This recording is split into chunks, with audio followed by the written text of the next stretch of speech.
Doctor Baba Saheb Ambedkar open university.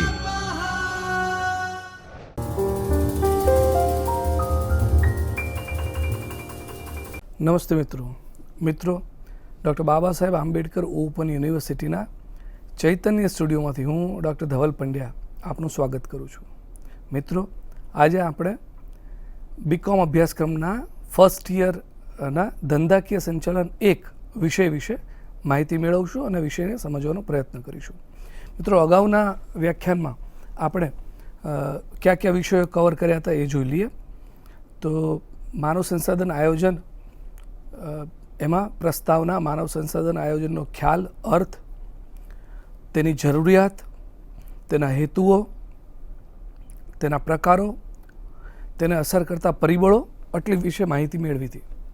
મિત્રો, હવે પછીના વ્યાખ્યાનમાં આપણે માનવ સંસાધન આયોજનની પ્રક્રિયા, ફાયદાઓ અને મર્યાદાઓ વિશે માહિતી મેળવશું અને વિષયને સમજવાનો પ્રયત્ન કરીશું। ફરીથી મિત્રો, અગાઉના જે લાસ્ટ વ્યાખ્યાન હતું એમાં આપણે માનવ સંસાધન આયોજનના હેતુઓ, પ્રકારો અને તેને અસર કરતા પરિબળો વિશે વિગતે માહિતી મેળવી હતી અને આ વિષયને સમજવાનો પ્રયત્ન કર્યો હતો। આજના વ્યાખ્યાનમાં આપણે માનવ સંસાધન આયોજનની પ્રક્રિયા, તેના ફાયદાઓ અને તેની મર્યાદાઓ વિશે માહિતી મેળવશું અને વિષયને સમગ્ર રીતે સમજવાનો પ્રયત્ન કરીશું। શરૂ કરીએ મિત્રો। માનવ સંસાધન આયોજનની પ્રક્રિયા।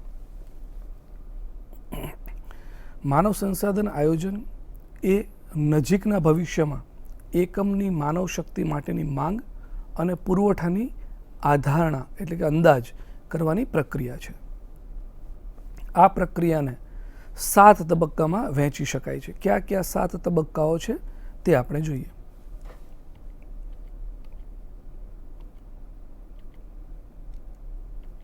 સાત તબક્કાઓ આપણે જોઈશું અહીંયા।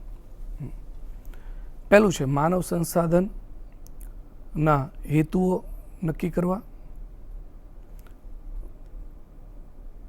માનવ શક્તિ જથ્થાનું વિશ્લેષણ, માનવ સંસાધનની માંગ અને પુરવઠાનો અંદાજ, માનવ શક્તિ તફાવતનું વિશ્લેષણ, કર્મચારી યોજના, કાર્ય યોજના, તાલીમ અને મૂલ્યાંકન અને છેલ્લું હતું એ માનવ શક્તિ આયોજનનું મૂલ્યાંકન। પહેલાથી શરૂઆત કરીએ। માનવ સંસાધન આયોજનના હેતુઓ નક્કી કરવા એટલે શું? તમામ પ્રક્રિયાઓનું પ્રથમ ચરણ એટલે કે તબક્કો હંમેશા હેતુઓ નક્કી કરવાનો હોય છે કે જેના માટે આ પ્રક્રિયા હાથ ધરવામાં આવે છે। અહીં પણ માનવ શક્તિ આયોજનના હેતુઓ સ્પષ્ટપણે નક્કી કરવામાં આવે છે કે જેના માટે યોગ્ય પ્રકારના કાર્ય માટે યોગ્ય સંખ્યામાં કર્મચારી પસંદ કરી શકાય। એકમના વિવિધ વિભાગો માટેના હેતુઓ અલગ અલગ હોઈ શકે, જેમ કે કર્મચારીની ભૂમિકા કે કાર્યના આધારે માર્કેટિંગ, ફાઇનાન્સ, ઉત્પાદન, માનવ સંસાધન વગેરે વિભાગની કર્મચારી માંગ જુદી જુદી હોઈ શકે હોય। બીજું, વર્તમાન માનવ શક્તિ જથ્થાનું વિશ્લેષણ એટલે બીજો તબક્કો એ આવે કે ધંધાકીય એકમના વર્તમાન કર્મચારીઓની તેમના અનુભવ, કૌશલ્ય વગેરેને લગતી નોંધેલી માહિતીનું વિશ્લેષણ કરવાનું છે। આ વિશ્લેષણથી ભાવિ કર્મચારી જરૂરિયાતોનો પણ અંદાજ લગાવી શકાય છે, જેથી આંતરિક સ્ત્રોત એટલે કે એકમના વર્તમાન કર્મચારીઓ તથા બાહ્ય સ્ત્રોત એટલે કંપની બહારના નવા સંભવિત કર્મચારીઓ એમ બંનેમાંથી માનવ શક્તિનું આયોજન કરી શકાય। આમ નજીકના ભવિષ્યમાં ઉદ્ભવનારી માનવ શક્તિ જરૂરિયાત એકમના અનામત કૌશલ્યથી પૂરી કરી શકવાની ખાતરી થાય છે। ત્રીજું, માનવ સંસાધનની માંગ અને પુરવઠાનો અંદાજ। મિત્રો, એક વખત કુશળ માનવ શક્તિની ગણતરી થઈ જાય એટલે નજીકના ભવિષ્યમાં ઉદ્ભવનારી માનવ બળની માંગ એકમની અંદર પ્રાપ્ત સ્ત્રોતોથી અથવા તો બાહ્ય પુરવઠાથી સમતોલ બનાવવાનો તબક્કો આવે છે. અહીં કોઈ ચોક્કસ કામગીરી માટે જરૂરી કૌશલ્યનું કાર્ય વર્ણન અને કાર્ય સ્પષ્ટીકરણ સાથે સરખામણી કરવામાં આવે છે. ચોથું, માનવ શક્તિ તફાવતનું વિશ્લેષણ. માંગ અને પુરવઠાની આ ધારણા બાદ માનવ શક્તિ તફાવત એટલે કે ઘટાડો કે વધારો, ઘટ કે વધ સરળતાથી માપી શકાય છે. જો માનવ સંસાધનની માંગ પુરવઠા કરતાં વધુ હોય તો તેનો અર્થ એ થાય કે કર્મચારીઓની ઘટ છે અને નવા કર્મચારીઓની ભરતી કરવી જોઈએ. અને જો માંગ પુરવઠા કરતાં ઓછી હોય તો તેનો અર્થ એ થાય કે માનવ સંસાધન વધારો છે, સંસાધનમાં વધારો છે. તેથી વધારાના કર્મચારીઓને છૂટા કરવા, નિવૃત્ત કરવા, છટણી કરવી કે બદલી કરવી જરૂરી છે. પાંચમો મુદ્દો, કર્મચારી યોજના કે કાર્ય યોજના. માનવ શક્તિ તફાવતની ગણતરી કર્યા બાદ તે મુજબ જરૂરી કાર્ય યોજના ઘડવી જોઈએ. જો કર્મચારી ઘટ હોય તો ભરતી, તાલીમ, આંતરવિભાગીય બદલી વગેરે માટે એકમ પ્રયત્ન કરશે. અને જો કર્મચારી વધારે હોય તો સ્વૈચ્છિક નિવૃત્તિ, બદલી, છટણી વગેરે માટે એકમો પ્રયત્ન કરશે. છઠ્ઠો મુદ્દો, તાલીમ અને વિકાસ. તાલીમ ફક્ત નવા નિમાયેલા કર્મચારીઓ માટે જ જરૂરી નથી. સમયાંતરે વર્તમાન અને જૂના કર્મચારીઓની કૌશલ્ય સુધારણા માટે પણ તાલીમ જરૂરી બને છે. કર્મચારી યોજનાના તબક્કા બાદ ચોક્કસ પ્રકારની કામગીરી કરવા જરૂરી કૌશલ્ય સજ્જ એને નવા અને જૂના કર્મચારીઓને માટે તાલીમ કાર્યક્રમો ગોઠવવામાં આવે છે. સાતમો અને અંતિમ મુદ્દો, માનવ શક્તિ આયોજન મૂલ્યાંકન. અંતે માનવ શક્તિ આયોજન પ્રક્રિયાની અસરકારકતાનું મૂલ્યાંકન કરવામાં આવે છે. અહીં માનવ સંસાધન યોજનાની વાસ્તવિક અમલીકરણના પરિણામો સાથે સરખામણી કરવામાં આવે છે. આ તબક્કે એકમ યોજનાની સફળતા અને જો કોઈ ખામી હોય તો તેના પર અંકુશ કે યોજના સુધારણા અંગે નિર્ણય આમાં કરવામાં આવે છે. આ મિત્રો, માનવ સંસાધન આયોજન એ સતત ચાલતી પ્રક્રિયા છે કે જે માનવ સંસાધન આયોજનના હેતુઓથી શરૂ થાય છે અને યોજના અંગે મૂલ્યાંકન, પ્રતિપ્રેષણ અને અંકુશ સાથે એ પૂર્ણ થાય છે. હવે બીજા મુદ્દા તરફ જઈએ. માનવ સંસાધન આયોજનના ફાયદાઓ ક્યાં ક્યાં છે? માનવ શક્તિ આયોજનને માનવ સંસાધનના મહત્તમ ઉપયોગ સાથે સીધો સંબંધ છે. જે બાબત ચોક્કસ બાબતે એકમ માટે અને સમગ્રપણે દેશ કે રાષ્ટ્ર માટે ખૂબ જ લાભદાયક છે. રાષ્ટ્રીય સ્તરે તેની વસ્તી વધારો, આર્થિક વિકાસ, શૈક્ષણિક સવલત અને શ્રમ સ્થળાંતર સાથે સંબંધ ધરાવે છે. જ્યારે એકમના સ્તરે તેને શ્રમ જરૂરિયાત, પ્રાપ્ત સ્ત્રોત, કર્મચારી કલ્યાણ આ બધી બાબતો સાથે સંબંધ છે. માનવ સંસાધન આયોજનના મહત્વના કેટલાક ફાયદા કે લાભો આપણે હવે જોઈએ ક્યાં ક્યાં છે તે.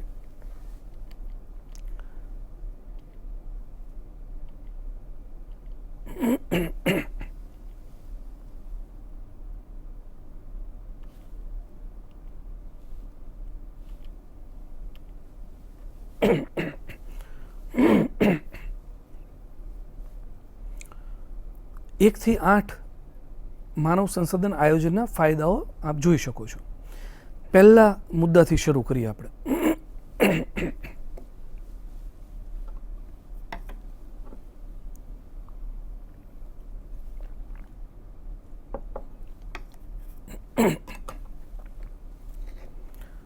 શ્રમ ઉત્પાદકતામાં વધારો.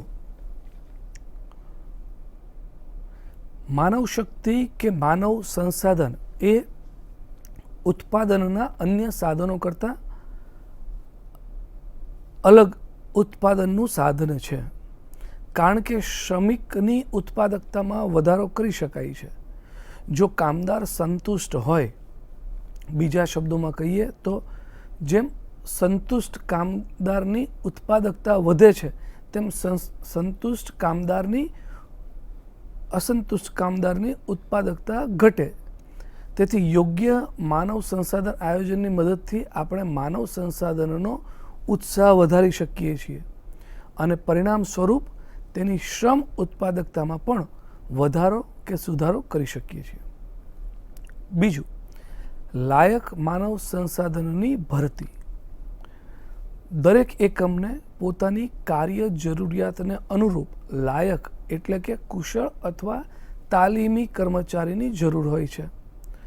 વિકાસશીલ દેશોમાં આવા કુશળ અને તાલીમી લાયક કર્મચારીઓની અછત જોવા મળે છે. તેથી એકમને લાંબા સમય સુધી સફળતાપૂર્વક ચલાવવા માટે યોગ્ય માનવ સંસાધન આયોજનની મદદથી શ્રેષ્ઠ અને કાર્યક્ષમ કર્મચારીઓની ભરતી કરવી આવશ્યક બની રહે છે. ત્રીજું, ઝડપથી પરિવર્તનશીલ ટેકનોલોજી બદલા સાથે તાલમેલ. એટલે શું? સમયાંતરે બદલાતી જતી ટેકનોલોજીને કારણે એકમના કાર્ય અને કાર્ય જરૂરિયાતમાં પણ પરિવર્તન આવે છે. મિત્રો, ટેકનોલોજી કેટલી ઝડપથી આગળ વધી રહી છે આપણને ખબર છે. પહેલાં મોબાઈલ નહોતા ત્યારે આપણે ફોન કરવા માટે, ટ્રંક કોલ કરવા માટે એક્સચેન્જમાં ફોન કરવો પડતો, ત્યાંથી લગાવીને આપણને આપે અને આપણે વાત કરતા હતા. ત્યારબાદ મોબાઈલ આવ્યા. મોબાઈલમાં પણ શરૂઆતમાં સ્માર્ટફોન નહોતા, નાનું એવું ઇન્સ્ટ્રુમેન્ટ હતું. ત્યારબાદ ધીરે ધીરે સ્માર્ટફોન આવ્યા, ધીરે ધીરે એમાં ફીચર્સ આવ્યા અને અત્યારે આપણે ઇન્ટરનેટનો ઉપયોગ મોબાઈલ ફોન પર કરી શકીએ છીએ. ટેકનોલોજી ઝડપથી આગળ વધી રહી છે. ટેકનોલોજીને કારણે મિત્રો એકમના સંદર્ભમાં વિચારીએ તો એકમના કાર્ય અને જરૂરિયાતમાં પણ પરિવર્તન આવે છે. તેથી ભવિષ્યને ધ્યાનમાં રાખીને પરિવર્તિત માનવ શક્તિ આધારણા કે અંદાજ તથા તે પૂર્તિ કરવા માટેની અગાઉથી જ તૈયારી કરવી જરૂરી બને છે. ટેકનોલોજીકલ ક્રાંતિની સાથે ઉદ્ભવતા પડકારોનો સામનો કરી શકે તે માટે કર્મચારી પણ સજ્જ હોવો જોઈએ. આ માટે જરૂરી તાલીમ અને વિકાસ એ ખૂબ જ જરૂરી છે, જે શક્ય બનાવવા માટે જરૂરી છે. અસરકારક માનવ શક્તિ આયોજનને એ શક્ય બનાવે છે. ચોથી બાબત, કર્મચારી એટલે કે મજૂર ફેરબદલી દરમાં ઘટાડો. કર્મચારી એટલે મજૂર ફેરબદલી દર વર્ષે એકમમાં થતી કર્મચારી સ્થળાંતરની માત્રા દર્શાવે છે. દર વર્ષે અમુક સંખ્યામાં કર્મચારીઓ એકમમાંથી નોકરી છોડી અન્યત્ર જતા રહેતા હોવાનો અભિગમ જોવા મળે છે. વધુ સેલરી મળતું હોય, ઇન્ક્રીમેન્ટ મળતું હોય એ માટે જાય. આ ફેરબદલી દર જેટલો નીચો કે ઓછો હોય તેટલો એકમ માટે લાભદાયક હોય છે. આ પ્રકારની ફેરબદલીના ઘણા કારણો હોઈ શકે, જેવા કે અસંતોષ, નિવૃત્તિ, મૃત્યુ થવું વગેરે. ફેરબદલી કે સ્થળાંતરને કારણે એકમ અનુભવી અને કુશળ કામદારો ગુમાવે છે. આ નુકસાન કે ખોટ માત્ર અસરકારક માનવ સંસાધન આયોજનથી જ ઘટાડી શકાય છે. પાંચમો ફાયદો, ભરતી અને તાલીમ ખર્ચ પર અંકુશ. ખૂબ જ કુશળ કર્મચારીઓની અતિશય અછત છે અને તેમને નોકરી પર રાખવા, તાલીમ આપવી અને જાળવી રાખવા ઘણું જ ખર્ચાળ છે. કંપની માટે કર્મચારી ભરતી માટે અરજી મંગાવવી, લેખિત પરીક્ષાઓ લેવી, ઇન્ટરવ્યૂ ગોઠવવા વગેરે, તેમજ તેમને તાલીમની સગવડ પૂરી પાડવી જેવી બાબતો ઘણી જ ખર્ચાળ સાબિત થાય છે. આ પ્રકારની પડતર સંદર્ભે માનવ શક્તિનું અસરકારક અને કાળજીપૂર્વક આયોજન કરવું વધુ જરૂરી જણાય છે કે જેથી આ પ્રકારનો ભરતી અને તાલીમનો વારંવાર કરવો પડતો ખર્ચ ઘટાડી શકાય કે બચાવી શકાય. છઠ્ઠો ફાયદો, શ્રમિકોનું સ્થળાંતર. મિત્રો, આજે એકમના શ્રેષ્ઠ અને કુશળ કર્મચારીઓને એકમમાં જાળવી રાખવા ખૂબ જ મુશ્કેલ બાબત છે, કારણ કે દરેક કર્મચારી સારા અને ઉજ્જવળ ભવિષ્ય માટે હંમેશા એક નોકરીમાંથી બીજી નોકરી માટે સ્થળાંતર કરતો રહે છે. સ્વતંત્ર સમાજમાં દરેક નાગરિક દેશમાં કોઈ પણ સ્થળે બિન અંકુશિત સ્થળાંતર ભોગવી કે માણી શકે છે. તેથી અનુભવી અને કુશળ કર્મચારી ગુમાવવાનું નુકસાન ઘટાડવા માટે દરેક એકમે કાર્યક્ષમ માનવ સંસાધન આયોજન તંત્ર ઊભું કરવું અનિવાર્ય છે. સાતમી બાબત, વિસ્તરણ કાર્યક્રમ માટે સહાયરૂપ. એક્સપાન્શન માટે ઝડપી ઔદ્યોગિક વિકાસના આ યુગમાં દરેક એકમ તેની પ્રવૃત્તિઓનું વિસ્તરણ કરવા માટે હંમેશા તત્પર હોય છે. એકમનું કદ વધવાના પરિણામે માનવ સંસાધનની માંગ પણ વધશે. તે એક સ્વાભાવિક વાત છે. આ જરૂરિયાત સંતોષવા માટે યોગ્ય માનવ સંસાધન આયોજન જરૂરી બને છે કે જેથી એકમની પ્રવૃત્તિઓ માટે જરૂરી માનવ શક્તિ પૂરતા પ્રમાણમાં મળ્યા કરશે તેવી ખાતરી રહે. આઠમો અને અંતિમ મુદ્દો, માનવ શક્તિ એકમની સંપત્તિ હોવાની સમજ. માનવ શક્તિ એકમની સંપત્તિ હોવાની સમજ. મિત્રો, આજે કાર્યરત મેનેજર અનુભવી રહ્યા છે કે એકમના કર્મચારીઓ એ એકમની બહુમૂલ્ય મિલકત કે સંપત્તિ છે. આ વિચારધારાનો વ્યાપ અને સ્વીકાર દિન પ્રતિદિન વધી રહ્યો છે. દરેક એકમ તેના કર્મચારીઓને અતિ મૂલ્યવાન સંપત્તિ તરીકે અપનાવી રહ્યું છે. કોઈ પણ એકમની ઉત્પાદકતા માત્ર માનવ સંસાધન આયોજન તથા ધંધાકીય એકમમાં માનવીય તત્વનું મહત્વ ઓળખવાથી જ વધારી શકાય છે. યોગ્ય માનવ શક્તિ આયોજન એ વાસ્તવિકતા સાથે સંબંધ ધરાવે છે કે કર્મચારીની ઉત્પાદકતામાં વધારો કે સુધારો થવાથી જ એકમની સમગ્રલક્ષી ઉત્પાદકતામાં વૃદ્ધિ કરી શકાય છે. આટલું સમજ્યા બાદ મિત્રો, હવે આપણે માનવ સંસાધન આયોજનની મર્યાદાઓ સમજીએ. માનવ સંસાધન આયોજનની મર્યાદાઓ.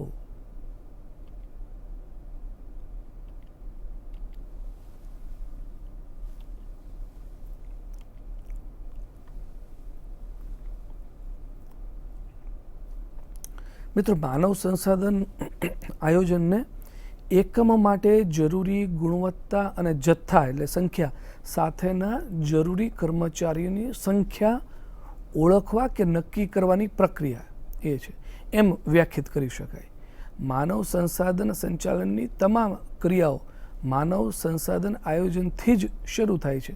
તેથી આપણે એમ કહી શકીએ કે માનવ સંસાધન આયોજન એ માનવ સંસાધન સંચાલકની મૂળભૂત કે પ્રાથમિક એનું કાર્ય છે. જો કે માનવ સંસાધન આયોજનના ઘણા લાભ ફાયદા છે, તેમ તેની કેટલીક મર્યાદાઓ પણ જોવા મળે છે કે જે આ પ્રમાણે છે. સ્ક્રીન પર આપ જોઈ શકો છો. પહેલો મુદ્દો, ભવિષ્ય અનિશ્ચિત છે. પહેલી મર્યાદા, કોઈ પણ દેશમાં ભવિષ્ય હંમેશા અનિશ્ચિત જ હોય, સ્વાભાવિક છે.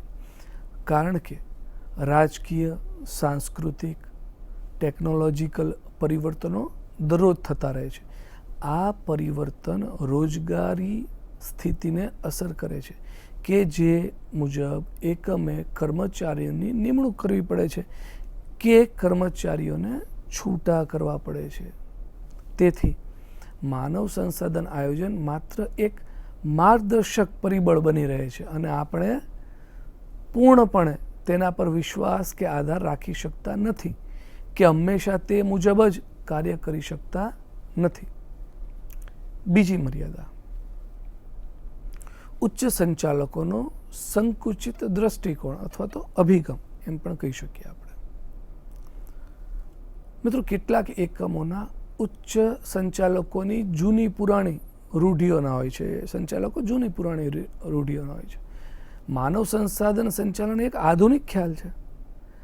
જે અભિગમ આ પ્રકારના સંકુચિત દ્રષ્ટિકોણ ધરાવતા સંચાલકો સ્વીકારી શકતા નથી. સંકુચિત દ્રષ્ટિકોણવાળા સંચાલકો આ પરિવર્તનોનો સ્વીકાર કરી શકતા નથી. તેથી આવા એકમોમાં માનવ સંસાધન સંચાલનનું અમલીકરણ મુશ્કેલ બને છે, કારણ કે અહીં સંચાલકો અન્ય વિભાગોએ લીધેલા નિર્ણયો સાથે સહમત ન થઈ શકતા હોવાથી તેઓ મદદરૂપ થતા નથી. ત્રીજી બાબત, સ્ટાફ વધારાની સમસ્યા. સ્ટાફ વધારાની સમસ્યા એટલે શું? માનવ સંસાધન આયોજન વધારાના સ્ટાફ કે કર્મચારી સંખ્યાની સમસ્યા માટે ખૂબ જ સ્પષ્ટ નિરાકરણ કે ઉકેલ દર્શાવે છે. જેમ કે કર્મચારી છૂટા કરવા, બદલી કરવા, સ્વૈચ્છિક નિવૃત્તિ વગેરે. જો કે જ્યારે આ પ્રકારના ફાજલ કર્મચારીઓને કંપનીમાંથી છૂટા કરવામાં આવે ત્યારે ચાલુ કે વર્તમાન કર્મચારીઓ એક પ્રકારનું માનસિક દબાણ અનુભવે છે. એ સ્વાભાવિક છે અને તેઓ અસુરક્ષિતતા, માનસિક તણાવ, કંપની પરથી વિશ્વાસ ઉઠી જવો વગેરે જેવી લાગણીઓ અનુભવે છે. આ માનવ સંસાધન આયોજનની મર્યાદા બની રહે છે. ચોથી મર્યાદા, સમયનો બગાડ કરતી પ્રવૃત્તિ. માનવ સંસાધન આયોજન દરેક વિભાગ પાસેથી તેમની કર્મચારીની માંગ અને પુરવઠાની માહિતી એકત્રિત કરે છે. આ પ્રકારની માહિતી વિગતવાર કે વિસ્તૃત રીતે મંગાવવામાં આવે છે કે જેને દરેક પ્રકારના કાર્ય સાથે સંબંધ હોય છે. તેથી માહિતી એકત્રીકરણની પ્રક્રિયા અને તેનું વિશ્લેષણ કરી નિર્ણય લેવામાં ઘણી વખત સમય લાગે છે. આમ આ પણ એક મર્યાદા આપણે કહી શકીએ. પાંચમી મર્યાદા ખર્ચાળ પ્રક્રિયા છે. માનવ સંસાધન આયોજનની પ્રક્રિયા દ્વારા ઉકેલ શોધવામાં ખર્ચ થાય છે, જેમ કે સ્વૈચ્છિક નિવૃત્તિ, ઓવરટાઈમ વગેરે. આ પ્રકારની કામગીરી કરવામાં એકમને કેટલાક પ્રકારના ખર્ચાઓ લાગે છે. તેથી આપણે કહી શકીએ કે તે ખર્ચાળ પ્રક્રિયા છે. આટલું પૂર્ણ કરીને આપણે આજનું વ્યાખ્યાન અહીં પૂર્ણ કરીએ છીએ. આજના વ્યાખ્યાનમાં મિત્રો આપણે શું શું શીખ્યા તેનું એક નજર નાખી દઈએ. સૌથી પહેલાં આપણે ક્યાં હતા તે જોઈ લઈએ. સૌથી પહેલાં આપણે સ્ક્રીન ઉપર તમારે આપણે 2.7, 8 અને 9 એમ પૂર્ણ કર્યું.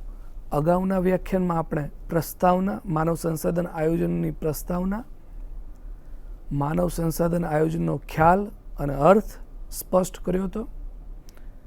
ત્યારબાદ 2.3માં માનવ સંસાધન આયોજનની જરૂરિયાતો જોઈ હતી. ત્યારબાદ માનવ સંસાધન આયોજનના હેતુઓ વિશે વિગતે માહિતી મેળવી હતી. કયા કયા હેતુઓ હોય છે અને કયા કયા નહીં. ત્યારબાદ 2.5માં માનવ સંસાધન આયોજનના પ્રકારો આપણે વિગતે એનો અભ્યાસ કર્યો હતો, જોયા હતા.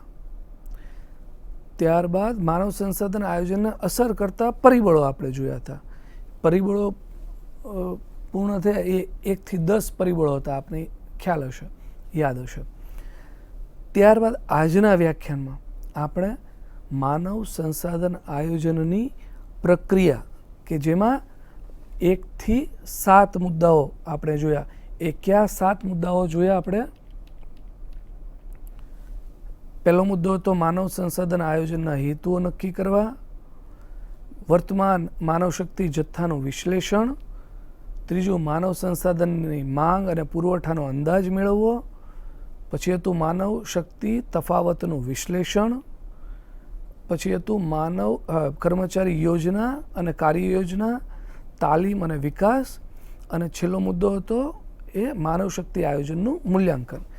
ત્યારબાદ આપણે તેના ફાયદાઓ જોયા. કયા કયા ફાયદાઓ હતા આપણે એ જોયા. કુલ 8 મુદ્દા હતા એમાં. પેલું શ્રમ ઉત્પાદકતામાં વધારો, લાયક માનવ સંસાધનની ભરતી, ઝડપથી પરિવર્તનશીલ ટેકનોલોજીકલ બદલાવ સાથે તાલમેલ, કર્મચારી ફેરબદલી દરમાં ઘટાડો, ભરતી અને તાલીમ ખર્ચ પર અંકુશ, શ્રમિકોનું સ્થળાંતર, વિસ્તરણ કાર્યક્રમ માટે સહાયરૂપ, અને 8મો મુદ્દો હતો માનવ શક્તિ એકમની સંપત્તિ હોવાની સમજ. અને ત્યારબાદ આપણે મર્યાદાઓ જોઈ. એ કેટલી 5 મર્યાદાઓ હતી એ જોઈ. કઈ કઈ મર્યાદાઓ હતી માનવ શક્તિ આયોજનની મર્યાદાઓ? પહેલું, ભવિષ્ય અનિશ્ચિત છે. ઉચ્ચ સંચાલકો સંકુચિત દ્રષ્ટિકોણ, એમનો અભિગમ એવો હોય, સંકુચિત હોઈ શકે.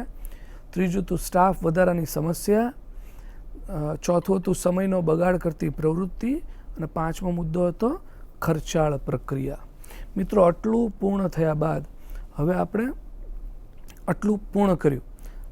આજના આપણે વ્યાખ્યાનમાં પ્રક્રિયા, તેના ફાયદા અને મર્યાદા, આટલી માહિતી મેળવી અને વિષયને સમજવાનો પ્રયત્ન કર્યો. મિત્રો, હવે પછીના વ્યાખ્યાનમાં આપણે આ જ યુનિટ કન્ટિન્યુ રહેશે. માનવ સંસાધન આયોજનની પૂર્વ જરૂરિયાત અને માનવ સંસાધન માહિતી પદ્ધતિ વિશે વિગતે માહિતી મેળવશું અને વિષયને સમજવાનો પ્રયત્ન કરીશું. ત્યાં સુધી રજા આપો મિત્રો. નમસ્કાર. સ્વાધ્યાયઃ પરમ